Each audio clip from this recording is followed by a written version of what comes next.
Ako po si Miss Winnie at ito ang ating kwento. Alam mo, wala kang kwenta. Kaya nga iniwan ka ng nanay mo kay Pitot. Kung ako sa'yo, bumalik ka na sa nanay mo. Dagdag palamunin ka lang dito. Huwag mo ko idamay sa galit mo. Talo ka na naman sa sugal kaya ganyan ka. Sumasagot ka pa? Ang kapal ng mukha mo? Palamunin ka lang. Bakit ba ang init lagi ng ulo mo sa akin? Kahit anong gawin ko sa bahay na to, walang kwenta sa'yo. Wala na akong ginawang tama. Alam mo kung bakit mainit ang dugo ko sa'yo? Dahil hindi kita anak. Ang gusto ko, lumayas ka rito at huwag ka nang babalik pa. Bahay to ng nanay ko. Wala kang karapatang palayasin ako. Sa ating dalawa, ikaw ang sampid. Kahit anong gawin mo, hindi ako aalis sa bahay na to. Talagang makapal ang mukha mo, no? Lumayas ka. Bumalik ka na sa nanay mong hostess. Layas! Hindi ako aalis sa bahay na to kahit na anong mangyari. Hihintayin ko ang tatay ko. Hindi! Huwag mo nang hintayin pang umuwi ang tatay mo dahil pinapasabi niya na lumayas ka na raw dito. Hindi ka na niya kayang buhayin pa. Sige, aalis ako. Pero ito ang tandaan mo. Babalik ako para bawiin ang lahat ng dapat sa akin. Pati ang tatay ko. Hindi mo mababawi pa ang lahat ng nasa akin ngayon. Lumayas ka na! Aalis ako. Pero babalik ako. Hintayin mo ang paghihiganti ko. Hindi ko makakalimutan ang pangyayaring yun sa buhay ko nang minsang sirain ang natitira kong respeto sa ibang tao para lang protektahan ang sarili ko. Napakasakit at sobrang hirap pero kailangan, lalong-lalo na sa kabagsikan ng stepmother ko. Ako po si Grace. Ang kwentong ibabahagi ko po sa inyo ay nangyari noong nasa edad 26 ako. Nagsimula ang lahat ng magkaroon muli ng panibagong asawa ang aking ama. Nung una pa lang na itinira ni Itay ang pangalawa niyang asawa sa bahay, ay nakitaan ko kagad ito ng hindi maganda. Maganda naman siya at sexy pero hindi ko nagustuhan ang kanyang pananamit. Halos luwa na kasi ang kanyang dibdib at kita na rin ang singit. Sa mga unang linggo niya noon sa bahay, ipinakita niya kagad sa akin ang pagiging masungit niya. Nasaan pala ang nanay mo? Bakit hindi ka sa kanya sumama? Ayoko po. Gusto ko lang sa tatay ko. Saka iniwan ako ng nanay ko kaya bakit pa ako sasama sa kanya? Bakit wala ka pang trabaho? Ilang taon ka na ba? Sa palagay ko ay nasa higit 20 anyos ka na. 26 na po ako. At saka po hindi ko na kailangan pang sabihin o magpaliwanag sa inyo kung bakit hindi ako nagtatrabaho. 26? Oh, ang tanda mo na pala. Bakit hindi mo tinutulungan magtrabaho ang tatay mo? Tsaka kailangan mong sabihin sa akin dahil asawa ko ng tatay mo. Ayaw akong pagtrabahuhin ng tatay ko. Ang gusto niya, dito lang ako sa bahay. Talaga? Ayaw ng tatay mo? O baka naman ayaw mo lang? Hindi ka ba naaawa sa tatay mo? Matanda na siya para magtrabaho pa. Naaawa po. Pero kung magtatrabaho po ako, wala mag-aasikaso sa tatay ko dito sa bahay. So anong tingin mo sa akin? Hindi ko ba kayang asikasuhin ng tatay mo? Siguro naman tutulong ka na sa kanyang magtrabaho. Tutal naman nandito na rin naman ako. Abay, hindi ako papayag na siya lang ang magtatrabaho sa bahay na ito. Matagal ko na pong gustong magtrabaho pero ayaw nga ni tatay. Kausapin niyo na nga lang po si tatay tungkol dyan. Oh, bakit mo ako tinalikuran? Bastos kang bata ka. Talagang hindi ka pinalaki ng tama. Hindi po ako bastos. Kung ano lang po ang pinapakita sa akin ng isang tao, yun lang din po ang ipapakita ko. At saka tama ang pagpapalaki sa akin ng tatay ko. Baka po kayo. Okay na po ba? Wala ka na pong sasabihin? Kung wala na po, aalis na ako. Kita ko ang inis sa mukha ni Mama Nora, Miss Winnie. Yung tipong gusto niya akong saktan. Alam kong hindi magiging madali ang maging close sa kanya. Lalo na't masungit siya. Nasa trabaho kasi ang aking ama, kaya kaming dalawa na lang ang natitira sa bahay. Kaya't hindi madali para sa akin na kasama siya sa iisang bubong. Lalo na nang minsang umuwi siya na mainit ang ulo. Grace? Bakit walang pagkain? Ano ba naman, Grace? Abay, nasa tamang edad ka na. Pero magluto ka man lang hindi mo magawa. Anong klaseng anak ka ba? Ni simpleng gawain hindi mo kayang gawin? Di ba pinaglabang mo ko ng labahin mo? Tapos inutusan mo pa akong linisin yung buong bahay? Tapos ngayon maghahanap ka ng sinaing? Nasaan ka ba buong maghapon? Hoy, ang bastos mo ah! Baka nakakalimutan mong asawa ko ng tatay mo. Kaya kung anong gusto kong gawin, gagawin ko. Wala kang pakialam doon. Yun naman pala. So wala ka rin karapatan na utos-utusan ako. At wala ka rin karapatang sigawan ako. Sabi mo nga asawa ka lang. At hindi mo ako anak, lalong-lalo na maging alila mo. Kaya mabuti pa, matulog ka na lang kaysa manira ka ng araw. Talagang napaka-impacta mo, no? Hintayin mo, kapag umalis ang tatay mo papuntang abroad, makikita mo kung ano ko. Binabantaan mo ba ako? Sa tingin mo ba matatakot ako sa'yo? Sa ating dalawa, ako ang may karapatan sa bahay na to at hindi ikaw. Mamaya isusumbong kita sa tatay mo. Tignan na lang natin kung sino ang panigan niya. Mahal ako ng tatay mo kaya ako ang kakampihan niya. Eh di sumbong mo. Diyan ka naman magaling eh. Akala mo ba basta-basta na lang maniniwala si tatay sa'yo? Hindi. Mas matimbang pa rin ang dugot laman ng isang anak kesa sa yung katas lang ni tatay ang meron. Diyan ka na nga. Lumabas ako ng bahay dahil buwisit ako sa madrasta ko. Naisip ko na lang na pumunta sa kaibigan ko na si Moira. Mas bata sa akin ng 6 na taon. Oh, anong problema mo? Bakit nakasimangot ka? Tsaka balita ko may bagong asawang tatay mo ah. Ano, ayos ba? Ano, maganda ba? Oo, may bago siyang asawa. Pero sobrang sakit sa ulo. Akala mo kung sino? Kung umasta, akala mo bahay niya talaga. Bakit naman? Sinusungitan ka? Abay, hindi nga tama yan. Hindi lang yun. Kung ano-anong inuutos niya sa akin. Sa maghapon yata, hindi siya nagsasawa sa kakautos eh. Kung hindi lang yun asawa ni tatay, sisipain ko palabas yun eh. Grabe naman yan. Paano pa kaya kung mangibang bansa na si Tito? Ano na lang ang mangyayari sa'yo? Lalo na kasama mo pa ang gurang na yun. Yun na nga. Hirap na nga akong makisama sa babaeng yun. Maganda nga pero ang gaspang naman ang ugali. Ganun talaga. Ang mga madrasta talagang ganyan. Yung akala mo pag mamayari na niyang lahat. Pero Frenny, hindi na siya fresh ha. Gurang na siya. Ang alam ko 50 mahigit na nga yata yun eh. Kumbaga, bilas ang isda na dapat nang itapon. Ewan ko ba kasi kay tatay? Sa lahat ng pipiliin niya, yung ganung babae pa. Samantalang marami nagkakagusto sa kanya. Na love is blind kasi si Tito. Bakit hindi ka nalang kaya manirahan sa nanay mo? Di ba ang tagal ka na niyang kinukuha? Tsaka siguradong miss ka na nun. Para ano? Gawin niyang bayaran? Kahit hindi na. Mas gusto ko na lang magtiis kasama ang garapal kong gurang na madrasta. Basta kasama kong tatay ko. Sa bagay, pero matanong nga kita, hanggang kailan mo titiisin ang madrasta mo? Kung ako sa'yo, labanan mo. Huwag kang magpapaapi. Hindi na uso sa panahong ito ang magpaapi ha. Ginagawa ko naman pero nagigilty ako. Alam mo, hindi ko kayang maging masama. Talagang pinupuno lang ako ng madrasta ko. Hindi ka naman masama eh. Ang akin lang naman, huwag kang papayag na tapak-tapakan yung pagkatao mo ng kung sino lang. Tandaan mo, hindi ka pinalaki ni Tito para maging duwag. Paano kung magalit sa akin ang tatay ko? Natatakot ako. Baka lumayo ang loob niya sa akin. Hindi ko pa naman gustong magkaroon ng hidwaan sa pagitan namin ni tatay. Niyakap ako ni Moira. Kahit papano nawala ang takot at lungkot ko. Mga ilang minuto rin ang tinagal bago siya kumalas sa pagkakayakap ko. Huwag kang matakot. Sabihin mo kay Tito kung ano talaga ang ginagawa ng madrasta mo sa'yo. Siguro naman paniniwalaan ka niya kasi ikaw ang anak. Paano kung kampihan niya yun? Mapapahiya lang ako. Magaling mag-alibay ang gurang na yun eh. Tsaka ayoko nang bigyan ng konsumisyon si tatay dahil pagod na rin siya magtrabaho sa maghapon. Yun lang. Pero kilala mo naman si Tito, hindi basta-basta maniniwala yun. Kilala ka niya ng buong buo. Napapagod ako. Biruin mo, maghapon akong hindi kumain. Tapos bubungangaan pa ako. Nasaan ang hustisya doon? Ano? Hindi ka pa nakakakain yan? Grabe naman. Saglit lang, ipaghahanda kita ng makakain mo. Agad akong inasikaso ni Moira. Halos maubos ko ang pagkain ibinigay niya sa akin. Talagang nagutom ka, no? Grabe naman yung madrasta mo, hindi man lang nagluto. Naku, kung hindi lang talaga asawa ni Tito yan, may kalalagyan sa akin yung madrasta mo. Uy, teka, hindi mo pa tinitigil yung pangungulam mo? Grabe ka na, masama yan ha? Itinigil na, pero uulitin ko ulit yon kapag hindi ako nakapagpigil. Gagawin kong tipaklong ang mukha ng gurang na yon.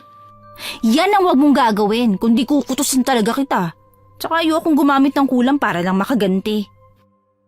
Natawa na lang si Moira sa sinabi ko. Ipinagpatuloy ko na lang ang pagkain dahil gutom talaga ako sa mga oras na yon. Ano, gusto mo pa? Mukhang kulang pa eh. Kumain ka lang dyan ha? Hindi na. Busog na ako. Salamat ha. Talagang nagutom ako ngayong araw. Walang anuman, best friend. Kapag sobra na ang ginagawa sa'yo ng madrasta mo, sabihin mo lang sa akin. Ako nang bahala doon. Kaya ko naman ang sarili ko. Hindi niya ako masasaktan. Tsaka magagalit din si tatay sa kanya kapag ginawa niya yun. Sabi mo tignan na lang natin. Sana nga hindi ka niya saktan dahil hindi ko may papangakong hahayaan lang kita. Para na kaya kitang kapatid. Oo na, basta huwag ka na mangungulam ha. Oo na, sabi mo Salamat sa pagkain ha, pero kailangan ko nang umuwi. Alam mo naman, saka baka nakauwi na si tatay. Sige, kung may kailangan ka, punta ka lang dito Bukas ang pintuan ng bahay ko para sa'yo. Salamat! The best ka talaga, best friend! Sige, uwi na ako. Pagka-uwi ko, naabutan ko namang nakaupo si Itay sa upuan. Pansin kong nakasimangot siya at tila mainit ang kanyang ulo. Nang makita niya ako, masamang tingin kagad ang pinukol niya sa akin. Saan ka galing? Kila Moira po. Sa maghapon, hindi ka man lang nagluto? Simula yata na nagkaroon ka ng kasama dito sa bahay, naging tamad ka na. Po? Ano po bang pinagsasasabi niyo, Tay? Bakit po? Sinisiraan po ba ako sa inyo ng babaeng yan? Huwag mo siyang babastusin sa harapan ko. Alalahanin mo, asawa ko siya. Binabastos? Tay, kilala niyo po ako. Hindi ako bastos na tao. Baka yan pong asawa niyo. Tignan mo kung paano ako bastusin ng anak mo. Ganyan ba ang anak na pinag-aral mo? Grabe, kung hindi ako kayang tanggapin at pakisamahan ng anak mo, mabuti pa aalis na lang ako sa bahay na ito. Hoy, babaeng mukhang tikbalang. Hindi mo ba sinasabi sa tatay ko kung ano ang pinaggagawa mo sa maghapon? Naniniwala ka na? Sabi ko naman sa'yo, Pitot binabastos ako ng anak mo. Tama na. Pwede ba, Nora? Iwan mo muna kami. Kakausapin ko lang ang anak ko. Ha? Oo naman. Turuan mo ng leksyon yung anak mo, ha? Para matuto. Hindi marunong gumalang sa nakatatanda. Abat! Mabilis na pumasok ng kwarto si Mama Nora. Bago tuluyang isara ang pinto, inismiran pa ako nito na parabang nangiinsulto. Pagsarado niya ng pinto ay hinarap na ako ni Tatay Pitot. Grace, bakit mo binabastos si Nora? Akala ko ba may respeto ka sa kanya? Tsaka akala ko okay na kayo. Tay, may respeto ako sa asawa niyo. Pero hindi ko maatim ang ginagawa niya sa akin. Kung alam niyo lang pong ginagawa niya dito kahit kayo magagalit. Kahit na, asawa ko siya. Kung hindi mo siya nire-respeto, ganun din ang ginagawa mo sa akin. Magkaiba po kayo, Tay. Kung alam niyo lang ang ginagawa sa akin ng asawa niyo, sana maisip mo rin na mas kilala mo ako kaysa sa kanya. Kasi ako ang anak mo. Kung ano man ang nagawa sa iyo ni Nora, sana patawarin mo siya. Huwag ka mag-alala. Kakausapin ko din siya. Dapat lang po, Tay. Hayaan niyo na lang po kaya ako magtrabaho para naman makatulong ako sa inyo. Di ba sabi ko, hindi mo kailangang magtrabaho. Malakas pa ang tatay mo. Kaya nga mag-a-abroad ako para sa inyo. Huwag na lang po kaya kayong tumuloy, Tay. Hindi ko po talaga kayang makasamang mag-isa si Mama Nora Subukan mo siyang pakibagayan. Makikita mo, napakabait niya. Ako na nakikiusap sa iyo, anak. Sana bago ako umalis, sana maging maayos kayong dalawa. Susubukan ko po, Tay. Kaya lang po, kausapin niyo rin ang asawa niyo. Sige anak, huwag kang mag-alala. Kakausapin ko siya para sa iyo. Ngumiti sa akin si Tatay. Ang buong akala ko pagagalitan niya ako. Bago pa man siya pumasok sa kanilang kwarto ni Mama Nora, ay tinapik-tapik pa nito ang balikat ko. Nakahinga naman ako ng maluwag. Kagaya nga ng inaasahan ko, kinausap nga ni Tatay si Mama Nora. Kaya ng mga huling linggong pananatili ni Tatay sa bahay, nagpakita si Mama Nora ng kabutihan, kahit na alam kong pamamlastik lang ang ginagawa niya. Bago ko umalis, gusto kong magkasundo kayong dalawa, ha? Ayoko mag-aaway kayo. Pamilya tayong tatlo rito. Oo, mahal. Ako nang humihingi ng dispensa, ha? Kasalanan ko rin naman kung bakit hindi kami kagad nagkasundo nitong si Grace. Salamat sa pag-iintindi mo sa anak ko. At ikaw naman, Grace, sana naman maging mabait ka kay Mama Nora mo. Nautukan na naman, Tay. Walang anuman, darling. Mag-iingat ka ron, ha? Baka mamaya ipagpalit mo ako sa iba. Yan ang hindi mangyayari, mahal ko. Mag-iingat kayo dito ni Grace. Kung may kailangan kayo, tumawag lang kayo agad sa akin, ha? Sige, yung pasalubong ko ha, yung mga bilin ko sa'yo, wag mong kalilimutan. Yung pinabibili ko sa'yo yung pinakamahal na bag ha, wag mo rin kalilimutan. Oo naman. O ikaw anak, anong gusto mo? Sabihin mo lang sa akin, kahit ano bibiling ko para sa'yo. Kayo na lang po ang bahala, Tay. Kapag binili niyo po ako, wag pong mahal ha. Siguro chocolate na lang ang bilhin niyo sa akin. Natutuwa talaga ako sa'yo. Basta yung biling ko sa'yo, ha? Kapag nagkaroon ka na nobyo, ipakilala mo agad kay Mama Nora mo, ha? Sige po, Tay. Mag-iingat po kayo doon ha. Mamimiss ko po kayo. O siya, tama na yan. Malilate ka na sa flight mo. Tatawag na lang kami. Natawa na lang si Itay. Hinatid na namin siya ni Mama Nora sa airport. Halos gabihin na nang makarating kami ng airport. Nang makaalis na nga ang eroplanong sinakyan ni Itay, umuwi na rin kami kaagad. Pagdating pa lang sa bahay, ipinakita na kagad ni Mama Nora ang pagiging istrikta niya. Ngayong wala na ang tatay mo, siguro naman matututo ka ng magtrabaho para makatulong sa gastusin dito. Pero kung ayaw mo naman, makakaalis ka na. Ang kapal mo rin, no? Bakit ako magtatrabaho? Sinabi ba ng tatay ko?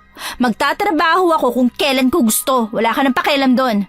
Huwag kang sumasagot. Tandaan mo, ako lang ang makakasama mo rito. Kaya sa ayaw at gusto mo, magtatrabaho ka. Bakit ba ang init ng ulo mo sa akin? Ang sama talaga ng ugali mo, no? Bakit ba kasi nakilala ka ng tatay ko? Wala ka nang magagawa kundi tanggapin na lang ang katotohanan na ako na ang mas priority ng tatay mo. At ako ang kailangan niya. Ako ang mahal niya. Itatak mo yan sa walang laman mong kokote. Kapag nakita ni tatay ang totoo mong kulay, nakakasiguro akong hihiwalayan ka niya. Akala mo ba hayaan ng tatay ko na saktan ako ng hindi ko kaano-ano? Hindi ikaw ang pangalawa. May nauna pa sa'yo. Katulad mo rin siya, ubod ng sama ng ugali. Kaya nga iniwan ni tatay eh. Gusto mo bang matulad ka doon? Hindi mangyayari yan. Kahit magsumbong ka pa, hindi ka niya paniniwalaan. Talaga lang ha? Tingnan natin. Tinalikuran ko si Mama Nora. Pumunta ako sa kwarto ko dahil pagod na rin ako sa biyahe. Kinabukasan, pagising ko, hindi na ako nag-almusal. Nagpunta ako sa kaibigan kong si Moira. Nagtanong ako sa kanya kung may alam ba siyang trabaho na pwede kong pasukan. Oh, bakit ang aga mo rito? Baka mamaya pagalitan ka pa ng atribidang gurang na yon. Baka kapag sumugod siya dito, ako nang makalaban niya. Kaya nga ako umalis ng ganito kaaga sa bahay para hindi ko siya makita. Nasisira ang araw ko sa kanya. Saka huwag kang mag-alala, hindi siya pupunta dito. Hayaan mo na lang, binibwisit ka lang nun. Ganun talaga pag kulang sa aruga. Tsaka matanda na, nagpi-feeling bata pa. Saka magtatanong din sana ako kung may alam kang pwede kong pasukan. Pasukan? So magtatrabaho ka? Hindi nga. Oo, magtatrabaho ako. Yun din ang paraan para hindi kami magkita. Akala ko ba ayaw kang pagtrabahuhin ng tatay mo? Bakit ngayon magtatrabaho ka? Yun lang ang tanging paraan para hindi kami magbangayan. Baka hindi na rin ako makapagtimpi sa kanya eh. Tama na rin yan. Kesa naman makita mo araw-araw yung madrasta mo. Tsaka doon malilibang ka.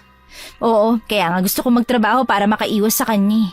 Kung magkikita man kami, at least sa gabi lang. Sige, magkapi ka muna. Mamaya sasamahan kita doon sa kakilala ko. Kaso sa karinderya, kailangan kasi ng helper doon eh. Ano, gusto mo ba? Sige, kahit ano. Pero mas maganda sana kung tagaluto ako. Alam mo namang hili kong magluto, di ba? Eh di kapag nakapasok ka na, subukan mong magluto. Alam ko namang papasa ka dun eh. Sobrang sarap mo pa namang magluto. Saka na kapag nakapasok na ako. Siya, sige. Ipagtitimpla na lang kita ng kape ha. Tumango ako at pinagtimpla na ng kape ni Moira. Pagkatapos naming magkape, dinala na nga niya ako sa sinasabi niyang karinderya. Naglakad na lang kami dahil hindi naman kalayuan sa bahay niya. Pagdating namin doon, Miss Winnie, sobrang daming tao. Hinila ako ni Moira. Nakipagsiksikan kami sa mga taong naroon hanggang sa makausap niya ang isa sa mga tagaluto ron. Oh, anong ginagawa mo rito, Bansot? Ang ganda ng kasama mo ah. Pakilala mo naman ako.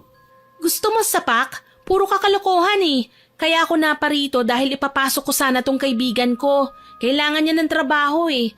May bakante pa ba kayo? Oh, bakit dito? Mukhang hindi naman bagay sa kanya ang trabaho dito eh. Mukhang anak mayaman kasi. Tsaka, mas bagay siya sa akin. Hoy, Engot! Huwag mo ngang ismuli ng best friend ko, no? Hindi mo pa nga siya nakikilala at hindi mo pa nakikita kung paano siya magtrabaho. Hinuhusgahan mo na kagad. Grabe ka na ha? Ito naman joke lang. Masyado ka naman seryoso. Kaya tumatanda yung mukha mo eh. Pinaglololoko mo ba ako, Jerome? Baka gusto mong patandain ko yung mukha mo, makita mo. Nagbibiro nga lang ang tao. Ito naman. At saka hindi kita pinagloloko. Kung gusto mo siyang papasukin, kausapin mo si Aling Goreng. Oo nga, kaya nga narito kami para kausapin siya. Nasaan ba si Aling Goreng? Nagbanyo. Ayun na pala eh. Sige, kausapin mo na. Sana makapasok ka na agad, miss. Iniwan na nga namin si Jerome na abala sa paghihiwa ng mga karne. Kinausap na nga ni Moira ang matandang babae. Siya na marahil si Aling Goreng na tinutukoy ni Jerome.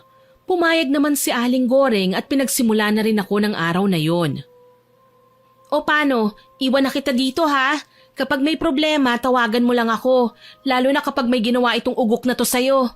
Salamat ha. Hayaan mo kapag sumahod na ako, ililibre kita. Para makabawi naman ako sa lahat ng naitulong mo sa akin. Oo na. O siya, sige na. Uuwi na ako ha.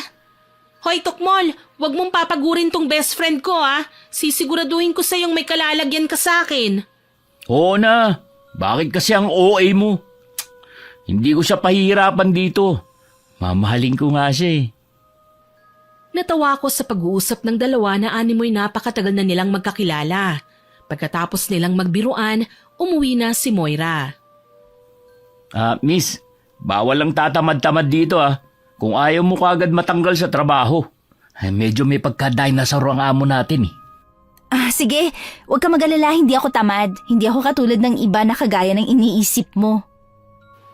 Tumango siya at nagpatuloy sa kanyang ginagawa. Naghihiwa kasi siya ng baboy. Pumwesto na ako sa gulayan kung saan hihiwain ko ang mga nandoon. Sa unang linggo ko ron, Miss Winnie, aaminin kong na-challenge talaga ako. Mababait naman ang mga kasama ko at walang umaangal sa trabaho. Kaya't masasabi kong mabilis ko silang nakagaanan ng loob. Doon ko rin unti-unting nakilala ang pagkatao ni Jerome, mabait at medyo kalog. Kaya kahit papaano, nababawasan ang lungkot ko. Ganda, tara kain. Mukhang nagugutom ka na eh. Salamat, pero tatapusin ko muna to para mamaya iluluto na lang to ni Manang Vec. Yang gutom, mahirap tiisin yan. Pwede ka pa magkasakit. Pero pag kumain ka, sigurado mabubusog ka. Madali naman tiisin ang gutom. Makakakain naman ako pagkatapos. Talagang gusto mo na nga maging angel, no? Mauna ka pa sa akin yan. Siyempre hindi. Bakit ko naman gugustuhin mamatay? Sarap kaya mabuhay sa mundong ito kahit na... Kahit na ano? Wala. Sige na nga, ang kulit mo. Kakain na ako. Masarap ba yan? Oo, masarap to. Siyempre, ako nagluto nito eh.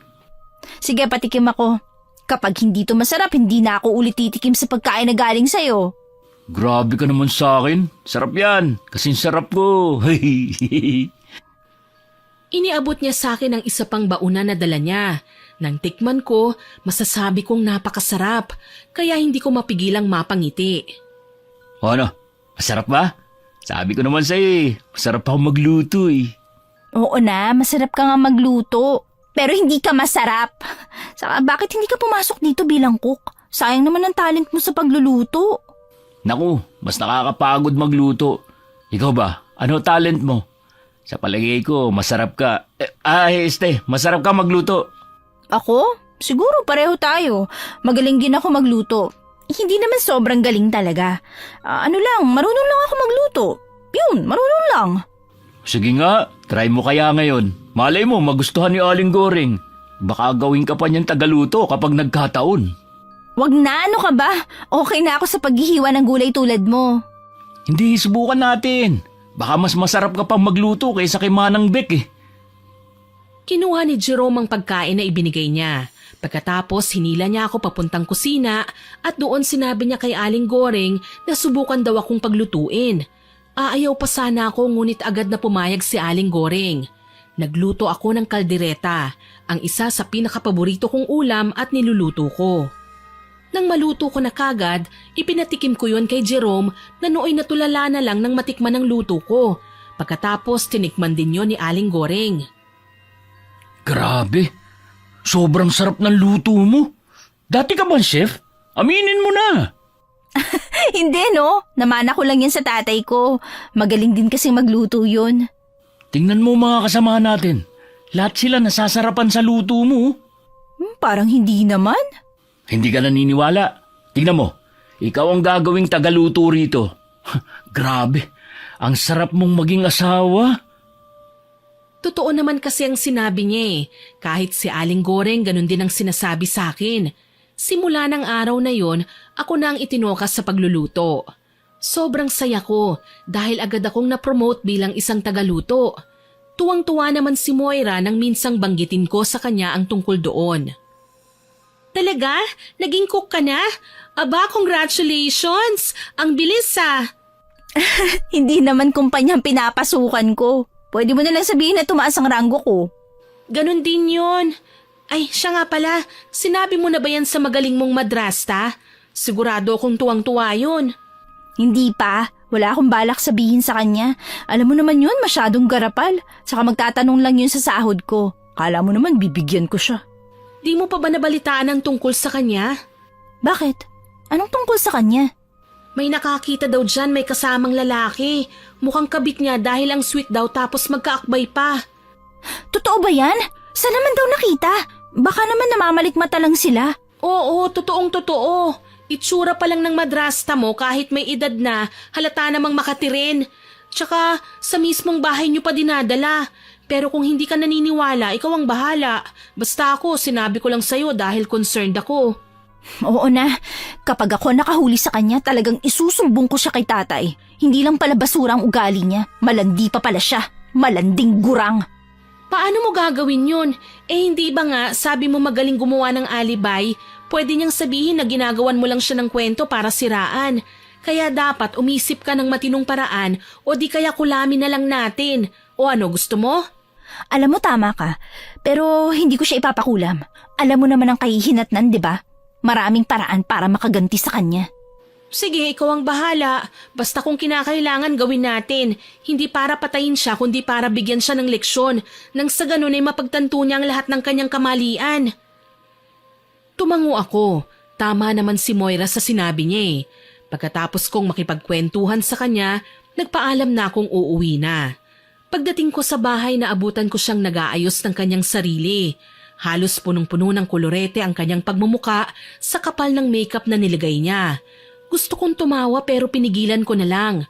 Papasok na sana ako ng kwarto ko nang magsalita siya. Wala ka pa bang sahod? Magbigay ka ha? Hindi puro sa tatay mo lang. Wala na tayong ulam at bigas. Baka naman gusto mo nang bumili. Mahiya ka naman. Bakit ikaw hindi ka magtrabaho?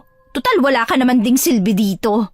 Bakit hindi ka nalang magtrabaho para makatulong sa pamilyang to ha? Hindi yung umaasta kang parang pakaining baboy. Bastos ka talagang bata ka. Tandaan mo, isusumbong kita sa tatay mo. Eh di isumbong mo. Tingnan ko lang kung sino sa atin ang paniniwalaan niya. Tsaka mag-iingat ka sa ginagawa mo, baka isang araw magsisi ka. Anong ibig mong sabihin? Binabantaan mo ba ako? Sa tingin mo ba matatakot ako sa'yo? Hindi kita binabantaan. Pinapaalalahanan lang kita. May sasabihin ka pa ba? Kung wala na, papasok na ako sa kwarto. Palihim akong natawa dahil sa itsura niya. Marahil hindi niya mapagtanto kung anong ibig kong sabihin. Alam kong umalis siya at hindi pa bumabalik kahit 10 oras na ng gabi. Sa katunayan ay palagi na niya yung ginagawa. Kaya mas lalo kong naniwala sa mga chismis tungkol sa kanya. At napatunayan ko nga noong gabing yun. Habang nasa kasarapan ako ng tulog noon, nang bigla na lamang akong naalimpungatan sa kalabog na nanggagaling sa labas. Dali-dali akong bumangon para puntahan ang pinanggagalingan ng ingay. Iniisip ko kasi na baka may nakapasok na akyat bahay kaya kumuha ko ng walis tambo para magamit kong pandepensa kung sakali mang masamang loob ang nambulabog sa mahimbing kong pagkakatulog. Ngunit habang papalapit ako sa ingay, narinig ko si Mama Nora na humahagik-gik na parabang kinikiliti. Tutuloy na sana ako upang tignan pero may narinig akong isang boses lalaki. Kaya napatakip ako ng aking bibig nang malaman kong may kalaguyo pala ang aking madrasta. Wag dyan, Robert. Nakikiliti ako. Robert, love. Gusto ko siyang sugurin at sabunutan dahil sa pagtataksil niya sa tatay ko. Pero hindi ko ginawa, hindi dahil sa ayaw ko lang kundi dahil ayokong magkasala ang mga mata ko. Naisip kong i-record ang lahat ng kababuyan nila ng lalaki niya, kaya dali-dali kong kinuha ang cellphone ko sa kwarto. Nanginginig ako sa galit habang nire-record ko ang lahat ng mga naririnig ko. Kahit sa papaanong paraan man lang ay may ebidensya ako kung sakaling magsabi ako sa aking ama. Pagkatapos kong mai-record, nagmadali akong tumungo sa aking silid. Labis na galit ang naramdaman ko para kay Mama Nora nang magawa niyang pagtaksila ng aking ama habang ito'y nasa malayo. Hindi ako makatulog dahil sa kaiisip kung bakit ba nagawang lokohin niya ang aking ama. Nang sumapit ang umaga, agad ko siyang pinuntahan sa kusina. Dahil alam kong sa mga oras na yon ay abala siya sa pagluluto ng kanyang pagkain. Binalingan niya ako ng tingin at pagkatapos nun, muli siyang bumalik sa kanyang ginagawa. Tanghali na! Bakit hindi ka pa pumapasok sa trabaho mo?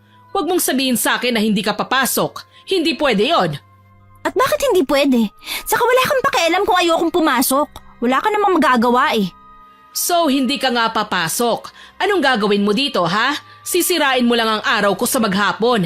Hindi pwede, may bisita ako. Darating ang mga kumari ko. Sino nagpahintulot sa'yo na pwede kang magdala ng kung sino-sinong tao dito sa bahay? Tsaka sisirain ko ba ang araw mo? O baka naman masira ang araw nyo ng kalaguyo mo? Ano bang pinagsasasabi mo? Magmamaang-maangan ka pa, ha? Bakit? Nabigla ka ba? Oo, alam ko may kabit ka. Kaya mag-iingat ka sa mga kinikilos at pinapakita mo sa akin. Baka gusto mo mapalayas dito. Huwag mo akong pinagbibintangan, ha? Baka ikaw ang lumalandi. Akala mo ba hindi ko alam na may nilalandi ka sa pinagtatrabahuhan mo? Talaga? Kahit maglandi ako, wala akong sinisira ang pamilya. At kahit lumandi ako, nasa tamang edad na ako. Eh ikaw, obvious naman na lumalandi ka. Kahit anong sabihin mo, walang maniniwala sa'yo. Lalo na ang tatay mo. Masyado kang sinungaling. Tingnan na lang natin. Akala mo ba wala akong ebidensya? Siyempre meron. Kaya mag-iingat ka. Dahil kapag nahuli ko kayo sa personal, sisiguraduhin kong tatalsik ka sa bahay na to. Pilit pa ring itinatanggi ni Mama Nora na wala talaga siyang ibang lalaki maliban sa tatay ko. Kahit na ipinarinig ko sa kanya ang recording ng pagtataksil nila ni Robert. Iginigiit pa rin niya na baka gawa-gawa ko lang yun gamit ang AI para siraan ko daw siya sa tatay ko. Hinayaan ko na lang siya noon at hindi na kinulit pa. Nang mga sumunod na araw naman, wala na akong naririnig mula sa kwarto ng madrasta ko na may iba siyang kinakasama. Baka nga dahil sa kinumpronta ko siya ay hindi na naulit pa ang kababalaghang ginagawa nila sa tirahan pa mismo namin ng tatay ko. Hanggang isang araw, nahuli ko sila ng kalaguyo nila sa akto. Nagmamadaling umalis ng bahay noon si Mama Nora. Ang hindi niya alam, pasimple ko siyang sinundan. At hindi nga ako nagkamali. Tama nga ang lahat ng hinala ko. Nakita kong niyakap siya at hinalikan ng kalaguyo niyang si Robert. Dito na ako hindi nakapagtimpi. Lumabas ako sa pinagtataguan ko at walang kung ano-ano'y sinugod ko siya at sinabunutan. Walang iya ka! Napakalandi mong bruha ka! Sinasabi ko na nga ba eh, napakalandi mo! Aray! Bitiwan mo ang buhok ko! Aray! Walang iya ka! Kulang pa yan sa panluloko mo sa tatay ko! Malandi ka! Ito dapat sa'yo! Love, tulungan mo naman ako! Hindi ko kaya to! Aray! Love talaga ang tawagan nyo? Eto, lablabin mo mukha mo! Ha? Nakakadiri ka! Ang tanda-tanda mo na nagagawa mo pang kumarengkeng! Nakakadiri kang malanding gurang ka! Gigil ko siyang sinabunutan. Halos maging kulay ube ang mukha niya dahil sa higpit ng pagkakasabunot ko. Hindi pa ako nakontento at pinagsasampal ko naman siya. Nagpupumilit siyang magpumiglas pero hindi niya magawa kaya humingi siya ng tulong sa kabit niya. Marami na rin ang mga nanonood. May mangilan-ngilan na nagtatawanan at may iilan ding nagbubulungan. Ang iba kinukunan pa kami ng video hanggang sa may dumating na tanod para awatin kami. Pagkatapos ay dinala kami sa barangay para tanungin kung ano ang aming pinag-awayan. Kap, bigla na lang niya akong sinabunutan. Sobrang sakit, Kap. Kakasuhan ko ang babaeng yan. Ipakukulong ko yan. Tignan mo kung ano ang ginawa niya sa akin. Kulang pa yan. Kung hindi niyo natatanong, Kapitan, yung babae na yan kumabit sa walang yang lalaking to. Siguro naman kung kayong nasa katayuan ko, gagawin niyo rin ang ginawa ko, di ba? Hindi po totoo yun, Kap. Pinagbibintangan niya lang ako, Kap. Wala akong lalaki. Nababaliw na po yan kaya kung ano-ano na lang ang naiisip. Makagawa lang ng paraan para siraan ako. Talaga? Maraming nakakita. Magmamaang-maangan ka pa, ha? Wag ako impakta. Hindi ako sinungaling na katulad mo. Kap, kilala niyo po kami ni tatay. Hindi kami gumagawa ng gulo sa lugar natin. Hindi ko lang talaga mapigilan ang sarili ko dahil iniiputan niya sa ulong tatay ko. Maraming sumang-ayon kahit na ang kapitan. Upang matigil na ang kaguluhan naming dalawa, sinabi ng kapitan na humingi si Mama Nora sa akin ng tawad. Hindi ako hihingi ng tawad sa kanya. Bakit ba ayaw niyong maniwala sa akin? Hindi totoo ang lahat ng binibintang niya. Hindi niyo pwedeng pakawalan yan. Kung ayaw mong humingi ng tawad sa akin, lumayas ka sa bahay namin. Hindi ako aalis sa pamamahay ko. Ikaw ang umalis. Kayo ng tatay mo. Bahay ko yon. Saan ka kumukuha ng kakapalan ng mukha mo, ha? Bahay mo yon? Sigurado ka? Oo, bahay ko yon. Hindi ka lang pala malandi, no? Baliw ka na. Kapag nalaman to ng tatay ko, tandaan mo, ni katiting, wala ka makukuha. Kap, pasensya na po kayo sa gulo, ha? Huwag po kayo mag-alala. Hindi na po mauulit to. Tumango ang kapitan. Pagkatapos ay umuwi na ako dahil hindi ko na kaya pang makita ang pagmumukha ng madrasta ko. Ang akala ko mawawala na siya sa buhay namin pero mali ako. Dahil bumalik siya ng bahay at doon mas naging matigas siya at sinama pa niya ang kanyang kalaguyo. Sa tingin mo ba, basta-basta mo na lang akong mapapatalsik dito sa bahay? Ikaw ang lumayas dito dahil simula sa araw na to, ako na ang magmamayari ng lahat ng ito. Walang yaka, lumayas ka dito! Kung hindi, ididimanda ko kayo ng trespassing! Wala kang magagawa kung gusto kong bumalik dito. Ikaw ang umalis at hindi ako. Bahay ko ito. Siraulo ka pala eh! Alam mo, umalis ka na, baka tumawag pa ako ng barangay. O baka gusto mong kalad ka rin pa kita palabas.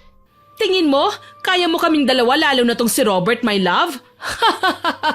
Love, hawakan mo siya para naman makaganti ako sa pamamahiya niya at pananakit niya sa akin. Ano gagawin nyo? Bitawan mo ako, ha? Kung hindi, didemanda kita. Ano ba? Aray! Masakit! Bitawan mo ako! Nagulat ako nang puwersahan akong hawakan ng kabit ni Mama Nora. Pagkatapos, lumapit siya sa akin at bigla na lamang akong pinagsasampal. Hindi ako tinigilan hanggang sa magkapasa at dumugo ang bibig ko. Hanggang sa lupaypay na akong binitiwan ng kabit ni Mama Nora. Kulang pa yan sa lahat ng ginawa mo sa akin. Tignan mo tong mukha ko. Sinira mo ang mukha ko. Pagbabayaran mo lahat ng ginawa mo sa akin. Bagay lang sa'yo yan. Wala ka nang magagawa. Bakit magsusumbong ka sa tatay mo? Hindi mo magagawa yon dahil 2 taon pang hihintayin mo bago mo siya makausap. May cellphone ako, tatawagan ko si tatay. Sorry ka dahil pinalitan ko ang number niya bago pa siya makaalis dito sa Pilipinas. Walang iya ka! Walang iya mo! Gurang ka na nga, lumalandi ka pa! Gurang na sa gurang, at least maganda ako. Saan ka kumukuha ng lakas ng loob para kapalan ng pagmumukha mo? Hindi ka lang pala makapal. Sobrang kapal pa! Tanggapin mo na lang na may asim pa ako. Sabihin na nating gurang ako at malandi. Anong gagawin mo, ha? Lahat ng kalalakihan, nababaliw pa rin sa alindog ko. Hindi sila naaakit sa'yo dahil sa itsura mo. Naaakit sila sa'yo dahil nilalandi mo. Walang magmamahal sa'yo ng totoo dahil malandi ka. Napakalanding gurang! Love, tulungan mo akong itali siya. Busalan na rin natin ang bibig niyan. Sobrang ingay eh. Ay, hindi. Wag na lang pala.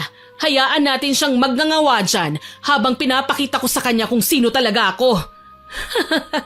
Gaganti muna ako bago ko siya palayasin.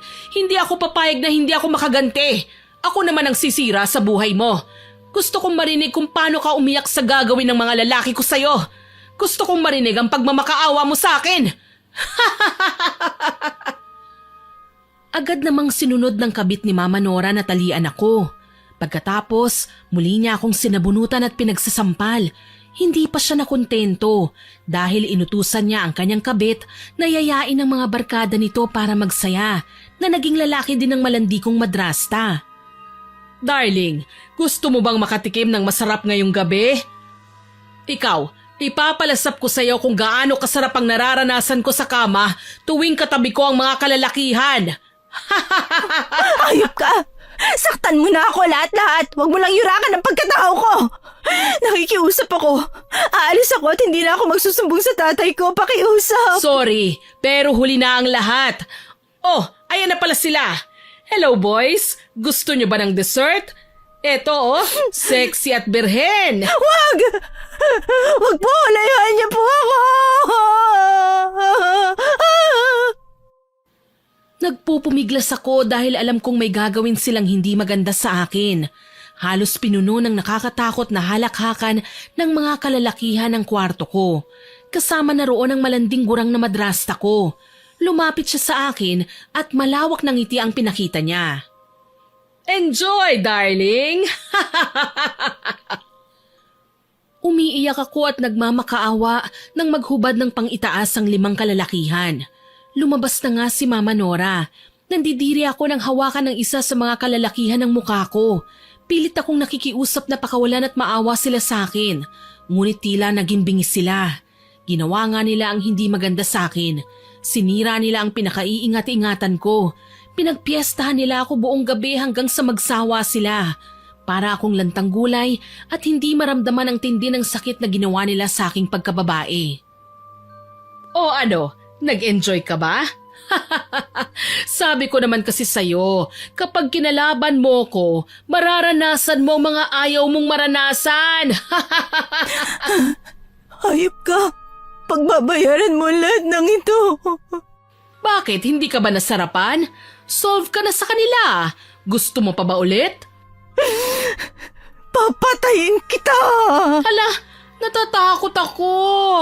Alam mo, wala ka nang magagawa. Pagpapahingahin muna kita ngayon, pero mamaya lumayas ka na rito. Ginawa nga ni Mama Nora ang sinabi niya. Hinayaan niya lang akong makahigat hindi pinakain. Nang gumabi na, doon na niya ako sapilitang nilabas sa bahay at itinapon sa akin ang lahat ng damit ko. Wala akong magawa kundi pilitin ang sarili kong bumangon kahit sobrang tindi ng sakit. Paika-ika akong naglakad papunta sa bahay ni Moira. Kumatok ako at nang pagbuksan niya ako, nabigla siya nang makitang itsura ko. Diyos ko po, anong nangyari sa'yo? Sinong may gawa niyan? Halika, pumasok ka rito sa loob. Gusto ko nang magpahinga. Pagod na ako. Yun ang huli kong sinabi nang mawalan ako bigla ng malay. Paggising ko, wala na akong nararamdamang sakit. Tatayo na sana ako para lumabas pero pumasok si Moira at pinigilan ako. Teka lang, Frenny. Huwag ka munang bumangon. Okay ka na ba? Anong nararamdaman mo ngayon? Ayos na ako, Frenny. Medyo hindi na ganong masakit. Teka, sabihin mo nga sa akin, anong ginawa nila sa'yo? Sinaktan ka ba nila? Sabihin mo. Oo, hindi lang yun. Dahil pinaripan niya ako sa mga barikada ng kalaguyo niya. Nandidiri ako sa sarili ko. Freddy, hindi ko na alam ang gagawin ko. Binaboy nila ako. Ano? Mga hayop sila? Hayop siya! Tara, isumbong natin siya kay Kapitan o di kaya dumiretso na tayo sa pulis. Agad naman akong tumango. Nang araw ding yun, tumungo kami sa police station at sinabi ang tungkol sa nangyari sa akin. Agad naman nila yung inaksyonan. Inaasahan ko naman na makukulong si Mama Nora. Pero nalaman kong hindi pala natuloy. Galing ako ng trabaho ng araw na yon. Pag uwi ko sa bahay ni Moira, sa kanya ko mismo nalaman ang tungkol doon. Masamang balita, Frenny. Bakit? Ano nangyari? Hindi nakulong yung malanding gurang na yon, pati na rin yung mga nang rape sa'yo. Gumawa ng alibay ang malanding gurang na yon, kaya napawalang sala sila. Ang galing niya tumahi ng kwento para hindi siya makulong, pati na yung mga tinuro mong bumaboy sa'yo. Ano? Hindi nakulong? Talagang mga hayop sila! Pinabulaanan lahat ng mga sinabi mo, Frenny. Pasensya na pero mailap ang hustisya para sa'yo dahil may koneksyon din ng Mama Nora mo sa mga pulis. Feeling ko, may lalaki din siya na pulis na nagtatrabaho doon sa police station. Iba kasi ang titigan nila habang isinasalaysay ang tungkol sa ikinaso mo sa madrasta mo. Ang landi talaga ng matandang yon. Reyna talaga ng mga lintaang bruhang yon. Dahil sa nalaman ko ay hindi siya makukulong. Labis ang galit na nararamdaman ko. Gusto ko silang patayin.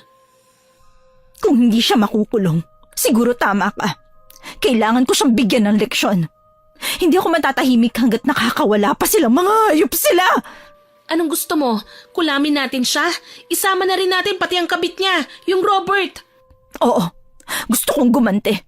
Gusto kong bigyan ng hustisyang ginawa niya sa akin. Sige, kung buo na ang desisyon mo, gawin na natin ora mismo. Basta meron kang personal na bagay na pagmamayari niya. Pagmamayari niya? Oo, tulad ng damit, toothbrush, buhok o litrato. Wala akong dala, pero kukuha ako. Kukuha ka? Paano? Hindi ka naman pwedeng umuwi doon. Mamaya maulit yung ginawa sa'yo. Baka nandun pa yung mga lalaki ng gurang mong madrasta. Huwag ka mag-alala, ako nang bahala. Mamaya pagtulog nila, nasa labas lang ang marurumi niyang damit. Kukunin ko yon.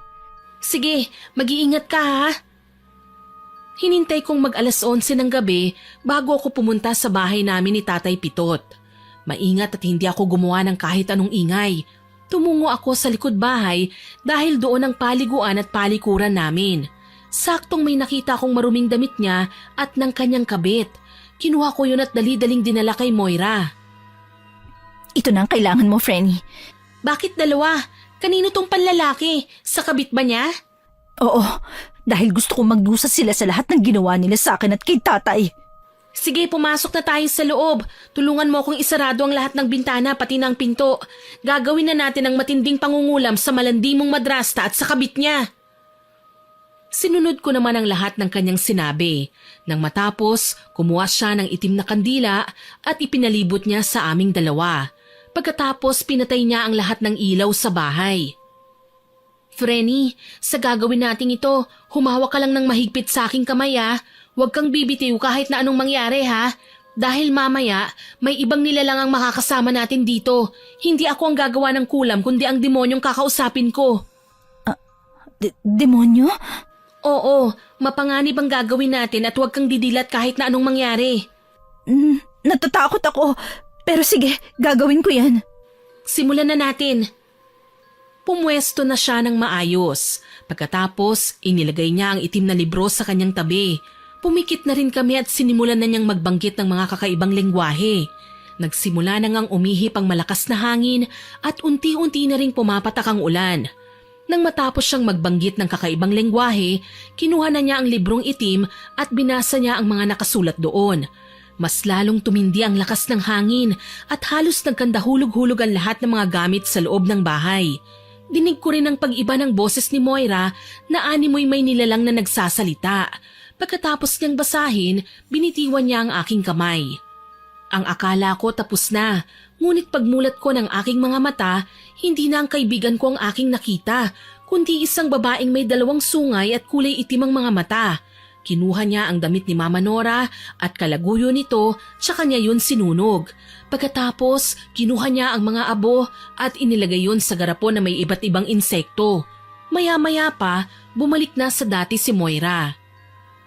Bago tuluyang tumalabang kulam, kailangan mong maipakain ang abo na to sa malanding gurang na yun at sa kabit niya. Paano? Huwag kang mag-alala, akong bahala. May kilala akong tao na makakatulong sa atin. Tumango ako at hinayaan siya sa kanyang balak. Hindi ko alam kung paano niya gagawin yun, pero alam kong magagawa niya. Kinabukasan, pagpasok ko sa trabaho, napansin kong wala si Jerome. Hindi ko na tinanong pa ang mga kasama namin dahil naisip ko na baka nag-absent lang talaga siya. Pag-uwi ko sa bahay ni Moira, bumungad sa akin ang malawak niyang ngiti na para bang nanalo siya ng loto. Oh, bakit ang lawak ng ngiti mo? Nagawa mo na ba? Oo, at ganun lang kasimple. Dahil success ang plano. Nagawa nilang kainin ng binigay kong pagkain na hinaluan ko ng abo. Teka, paano mo nagawa yun? Alam mo namang galit din sa'yo si Mama Nora. Hindi naman niya alam na galing sa akin ang pagkain eh. Siyempre, alam kong hindi niya kakainin kapag nalaman niyang galing sa akin yun. Okay, nabibilib na talaga ako sa'yo, Frenny, ha? Halika, sumama ka sa akin. May ipapakita ko sa'yo. Sumama ako sa kwarto niya kung saan ipinakita niya ang salamin kung saan nakikita ko si Mama Nora pati na rin ang kabit niya. Namangha ako na nasisiyahan dahil noon lang ako nakakita ng salamin na makikita ko ang bawat galaw ng taong nagkasala sa akin. Grabe, parang CCTV. Ang galing-galing naman. Paano mo nagawa yan? Oo, magaling. Pero masisiyahan ka dyan. Tsaka wag mo nang tanungin kung paano. Tignan mo, lahat ng sasabihin ko, mangyayari sa kanila. Masasaksihan mo mismo, dyan sa salamin na yan, ang pagpapahirap ko sa kanila. Totoo? Kahit magkabuni yung mukha nila? Oh, ayan. Tulad ng sinabi mo, nagkabuni nga sila sa mukha, oh. Tignan mo. Wow! Ang saya pala! Kung ganon, totoo nga na lahat ng sabihin ko magkakatotoo. Grabe! Ang galing! O, tignan mo pa ulit ha. Ang dalawang yan ay malalagas sa mga buhok at tutubuan ng nakakadiring pigsa sa ulo. Ilang sandali pa, naglagas nga ang kanilang mga buhok at unti-unting tinubuan ng malalaking pigsa. At aaminin kong nandidiri ako at gusto kong masuka. Kita ko ang pag-aalala at takot sa kanilang mga muka. Ano to? Ano tong nangyayari sa atin, love? Bakit nagkakaganito ang mga ulo natin? Yung ganda ko, nawawala. Aray ko, ang sakit. Mas lalo akong namangha dahil naririnig din namin ang mga pinag-uusapan at daing nila. O ano, Frenny, magaling ba? Tignan na lang natin kung anong mangyayari sa kanila. Siguradong pagsisisihan nila ang lahat ng ginawa nila sa'yo. Hindi lang yan ang mangyayari sa kanila dahil lulubos-lubusin ko na ang ginawa nila sa akin. Gusto kong uurin ng mga pinakaiingatan nila hanggang sa magkaroon ng nakakasulasok na amoy. At gusto ko ring bangungutin sila ng matindi, yung halos mabaliw sila. Grabe ang tindi ng parusa mo, ha? Mukhang nakaka-excite yung mga gagawin mo sa kanila.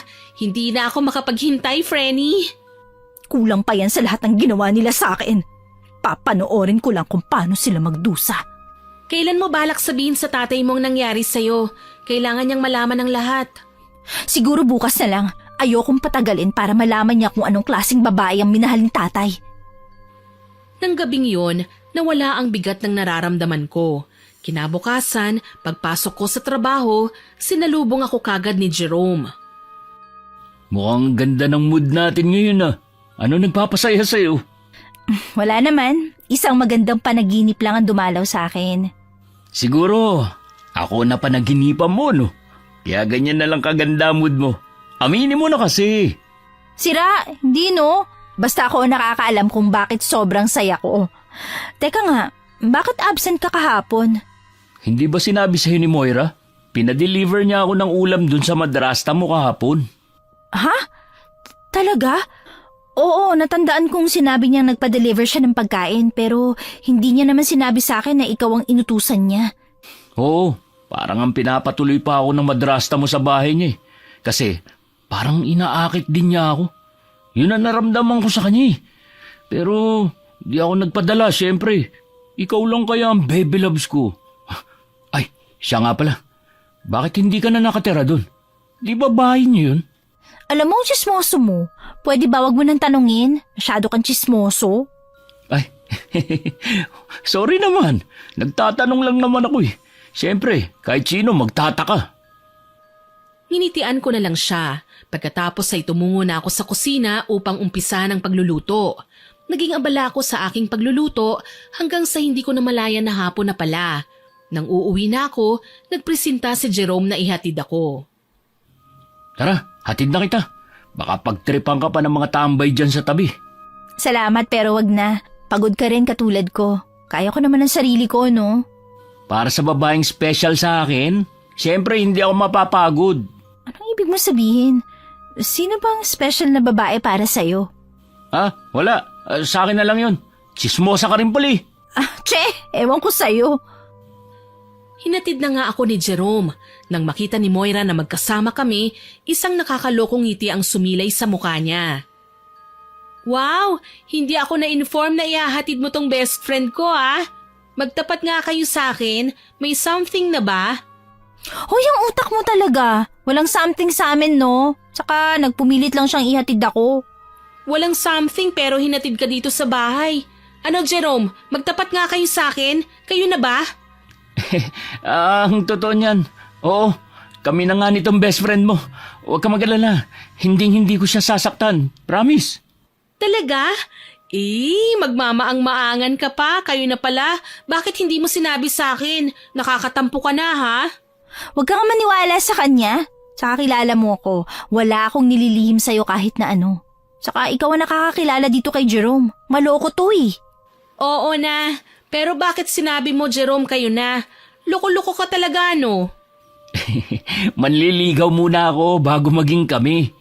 Naku, pass ako dyan. Matuturn off ka lang sa akin. Maghanap ka na lang ng iba. Kahit ano pa yan, hindi ako mataturn off sa'yo.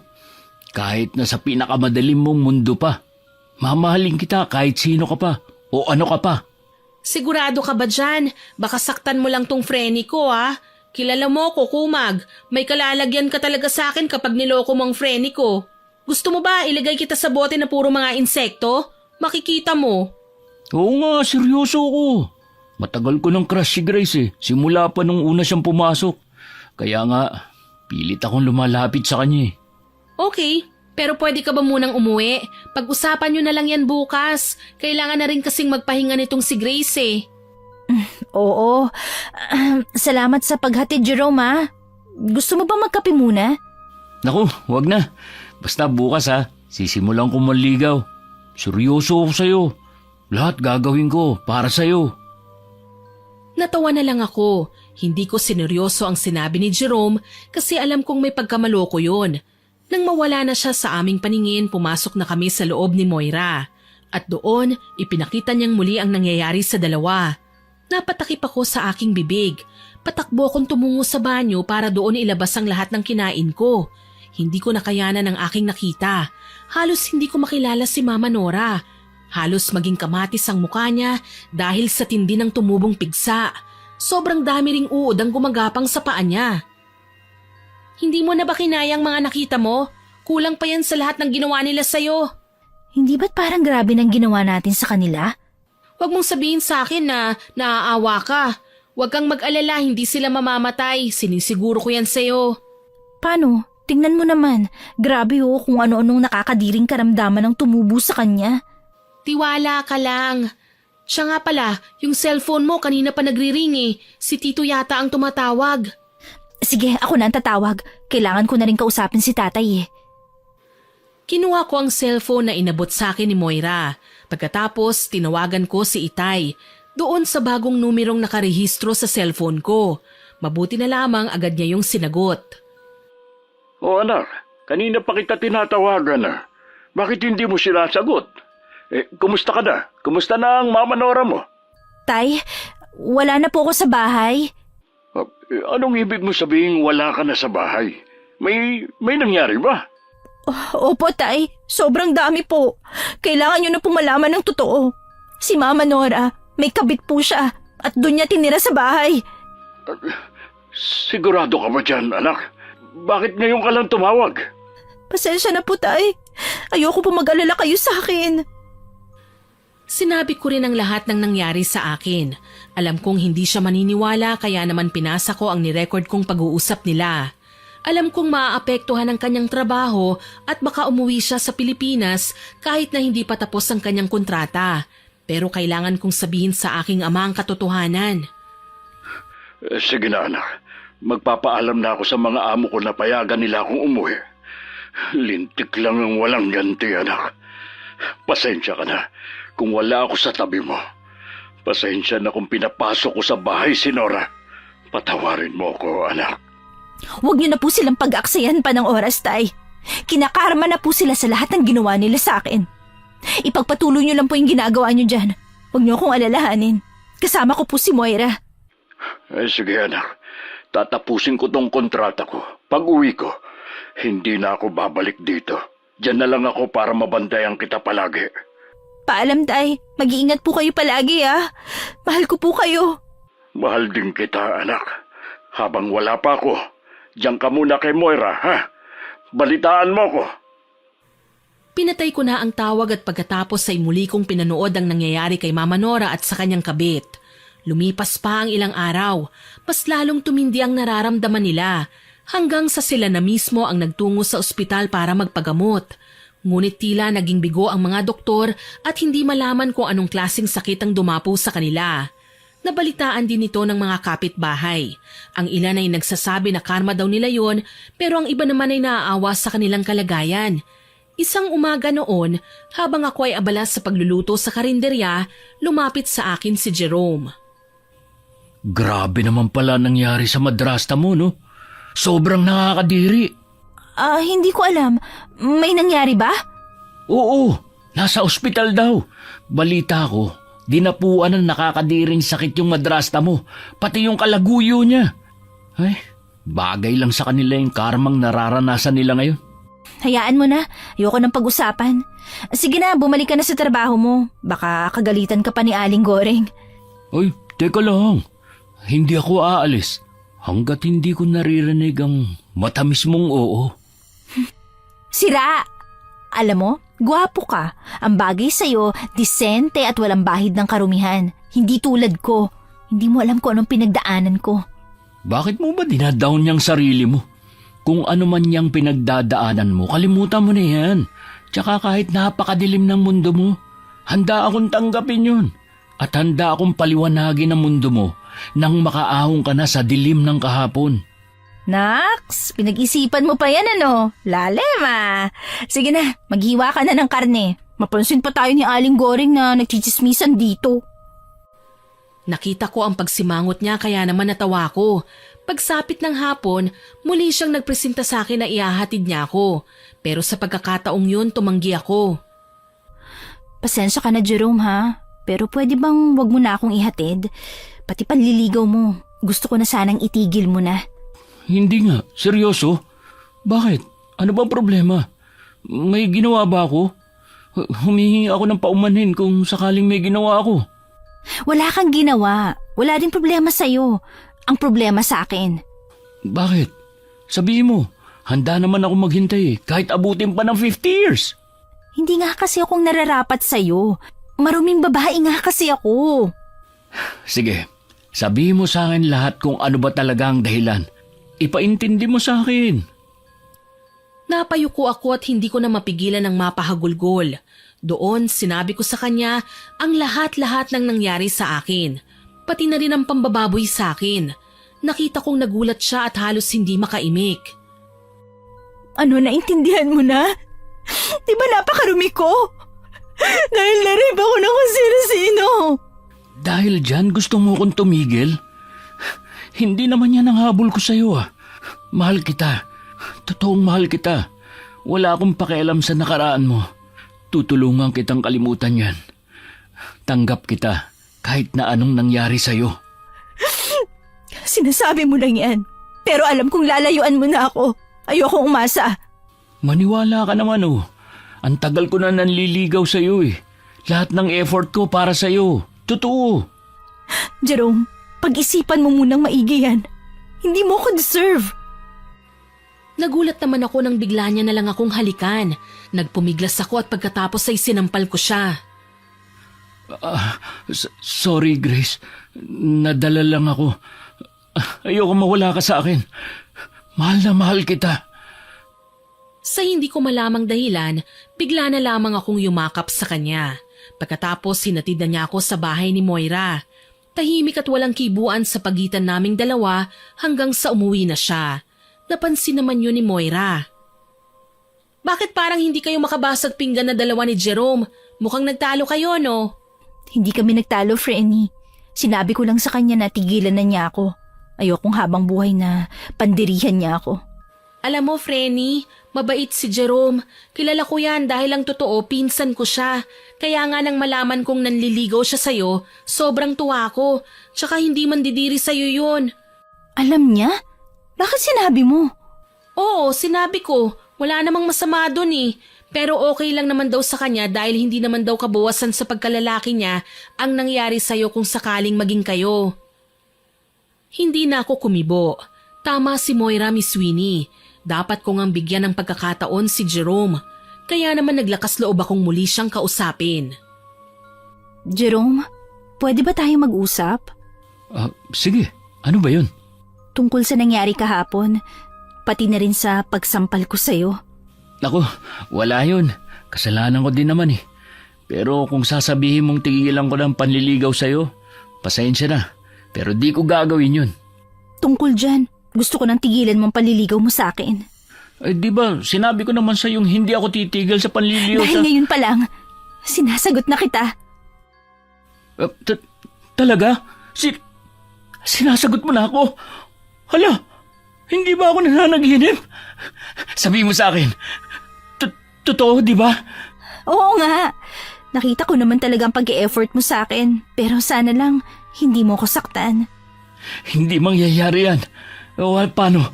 Anong tawagan natin? Anong tawagan? Call sign na magjowa. Meron ba nun? Oo, meron nun. Tulad na lang ng me at di, love, darling, babe, hoy, mahal. Mga call sign na mga magjowa yan. Pumili ka na lang ng isa. Parang ang corny eh. Pwede bang pangalan na lang natin ang itawag natin sa isa't isa? Ha? Ayaw mo ba ng suggestion ko? Sige, ikaw na lang ang mag-isip. Basta ayoko ng babe, darling, love, saka uy. Ang sagwang pakinggan. Eh di mahal na lang. Okay na ba sa'yo? Mahal? Ang corny naman. Anong naging corny? Ang sweet nga eh. Okay, sige. Pero kung tatawagin mo ko ng ganyan, pwede bang tayong dalawa lang ang makakarinig? Nakakahiya eh. Oo na. Natawa na lang ako sa sinabi niya. Kaya ng araw ding yun, pinalitan na niya ang tawagan namin. Hanggang sa lumipas ang isang buwan, mas lalong naging sweet sa akin si Jerome, kaya naman naging panatag na ako sa kanya. Mahal, alam kong may ginawa kayo ng pinsan ko. Bakit hindi nyo nalang patawarin at hayaan ng Diyos na magparusa sa kanila? Alam kong matindi ang ginawa nila sa'yo, pero mahal, narito ko para sa'yo. Ipagtatanggol kita kung sino man ang magtatangkang gumalaw o manakit sa'yo. Pasensya na pero hindi pa naghihilom ang galit ko. Siguro ahayaan ko muna sila sa sitwasyong yon. Hindi pa ako handa, mahal. Hindi kita pipilitin, mahal. Ang akin lang naman, buksan mo sana ang puso mo para sa pagpapatawad. Alam ko magagawa mo yan dahil mabuti kang tao. Nadala ka rin naman ng damdamin mo. Sa ngayon hindi ako sigurado kung mabuti pa ba akong tao dahil gumanti ako. Alam kong hindi ako mapapatawad ng Diyos. Mahal, alam kong kaya mo yan. Pero wag mong pilitin. Hindi lahat minamadali. Kailangan ng mahabang proseso para dyan.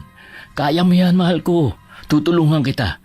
Tutulungan kitang magpatawad at tanggapin ang pangyayaring ito sa'yo. Nandito lang ako. Tumango ako at yumakap sa kanya. Mabuti na lamang nariyan si Jerome at Moira sa aking tabi. Lumipas pa ang mga araw. Hindi ako makapag-isip at hindi ako makatulog ng maayos. May bumabagabag sa akin. Alam kong nakukonsensya ako, lalo na nang makita ko sila kung paano magdusa sa matinding karamdaman.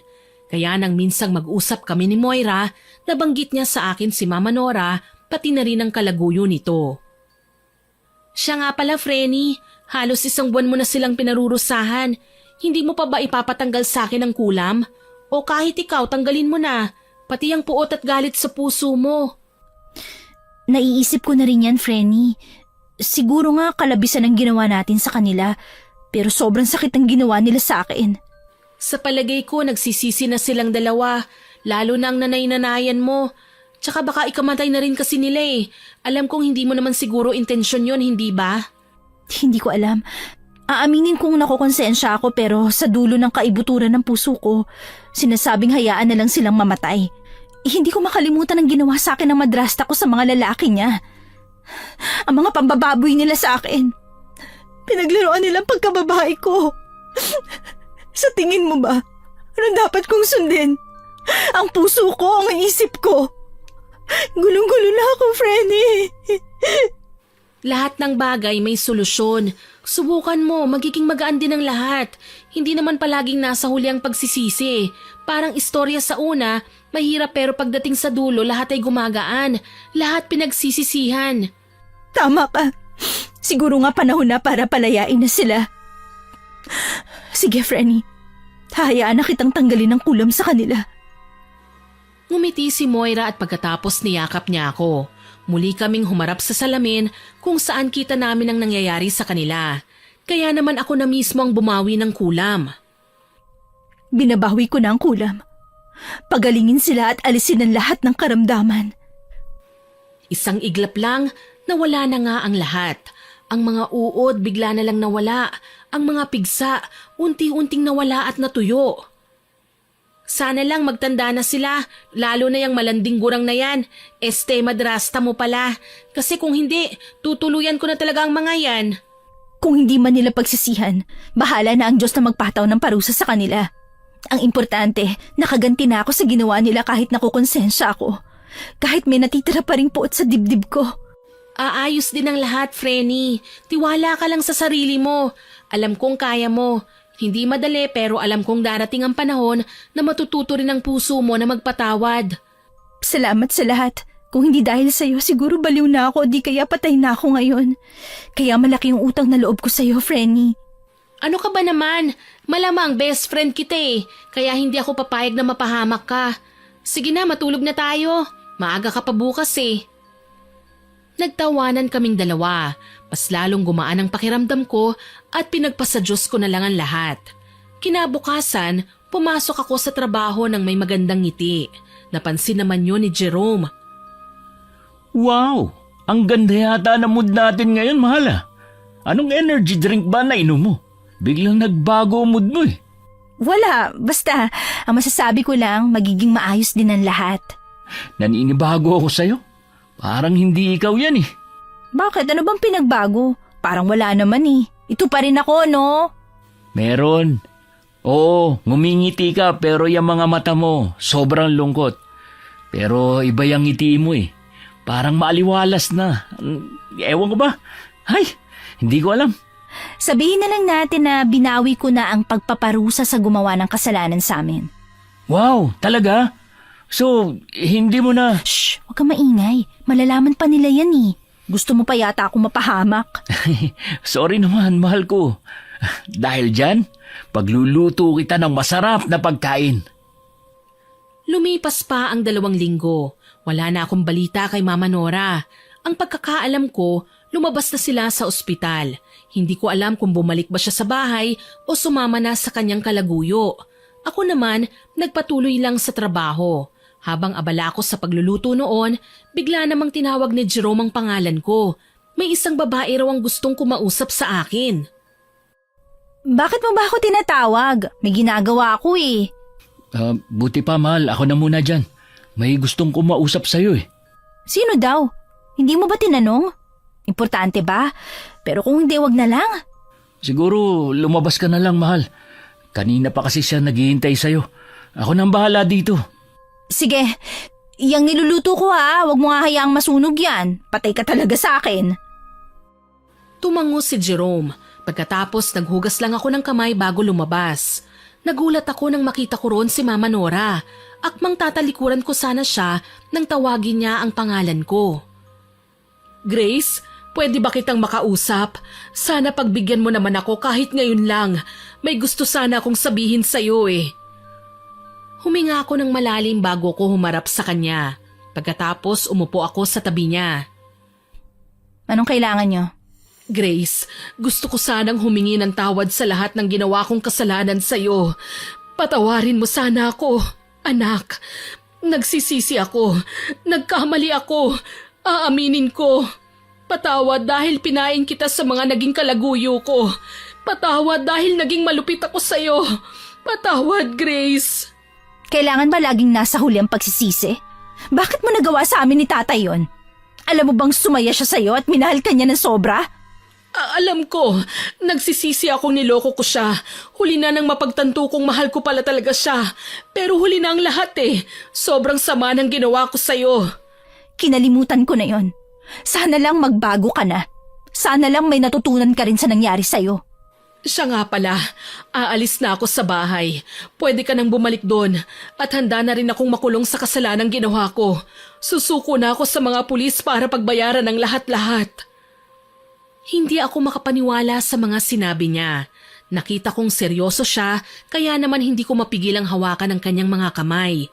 Sa puntong yon, hindi nagalit ang nararamdaman ko para sa kanya, kundi awa. Hindi mo kailangan makulong. Ayos na sa akin na humingi ka ng tawad.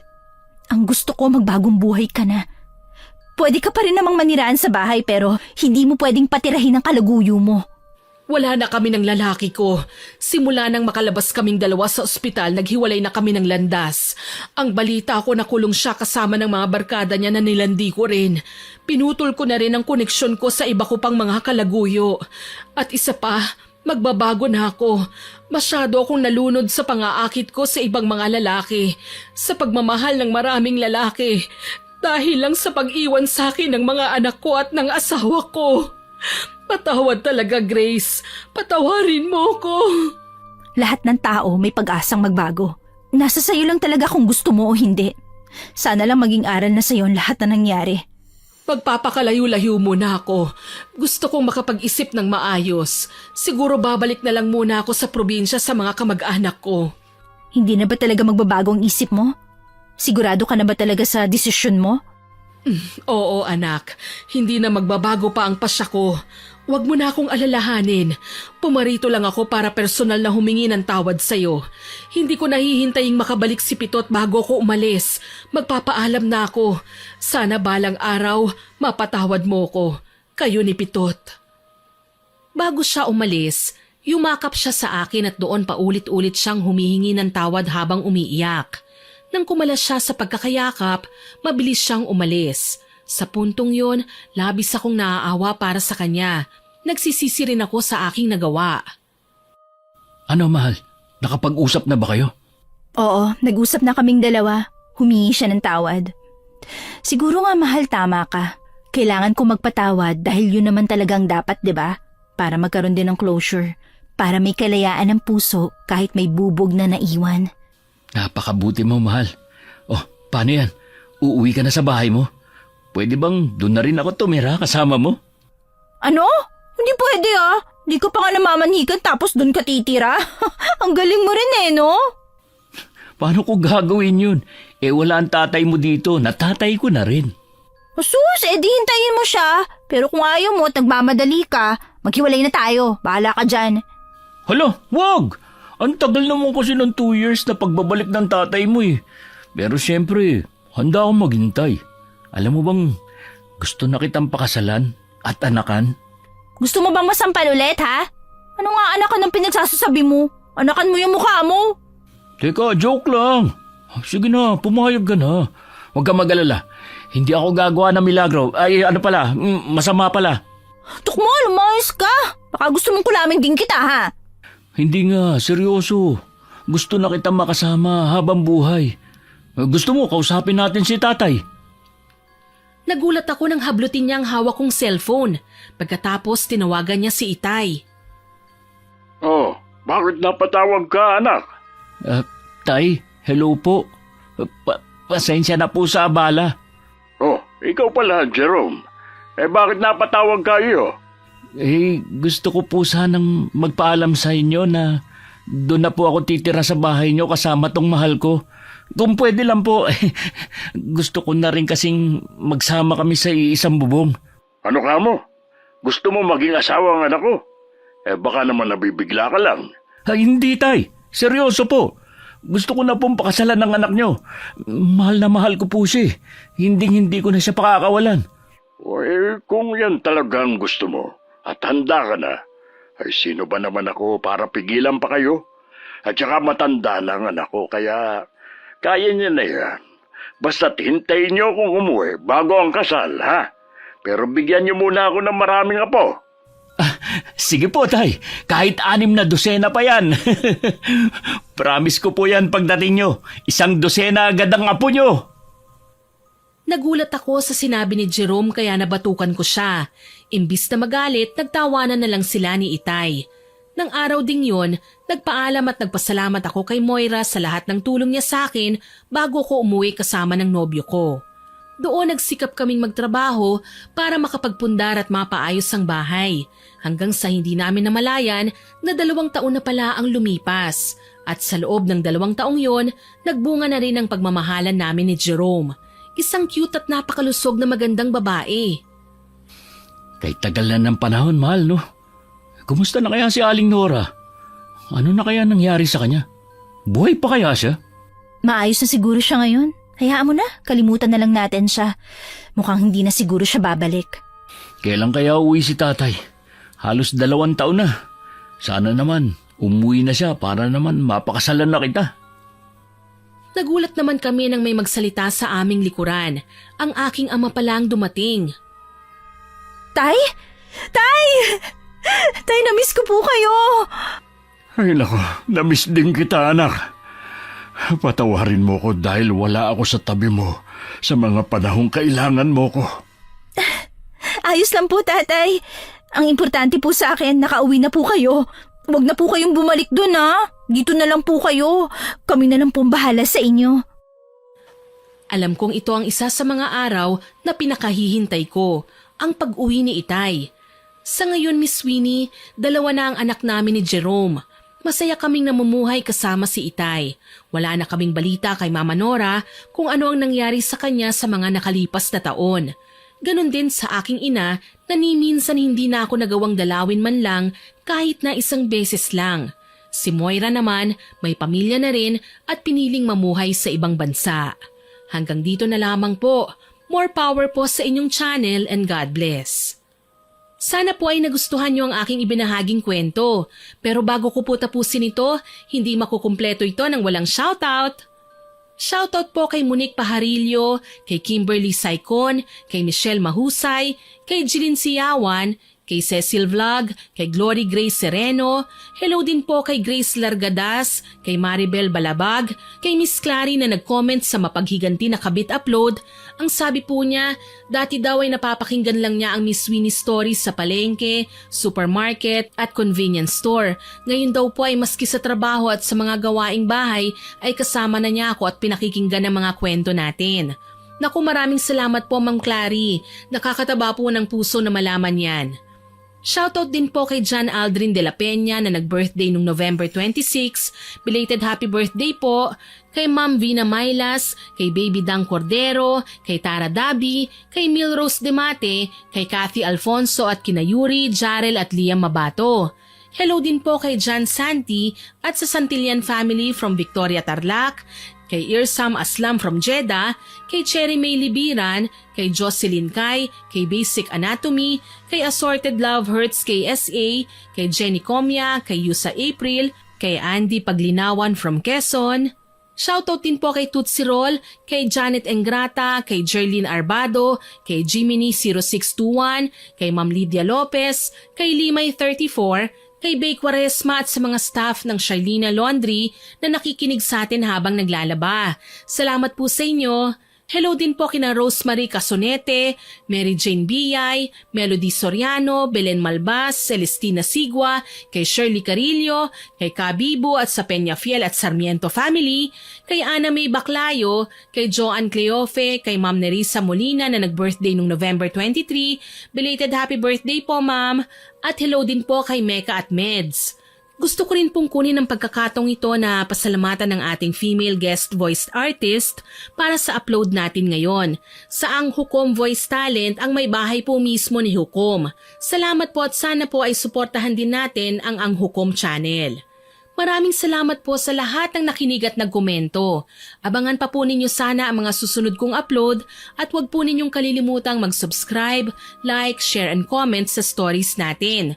Para po mabilis nyong makita kung may bago tayong upload, pindutin nyo lang po ang notification bell para lagi kayong updated. Ang goal po natin ngayon ay maka 100k subscribers tayo ha, kaya naman po aasahan ko pa rin po ang inyong suporta.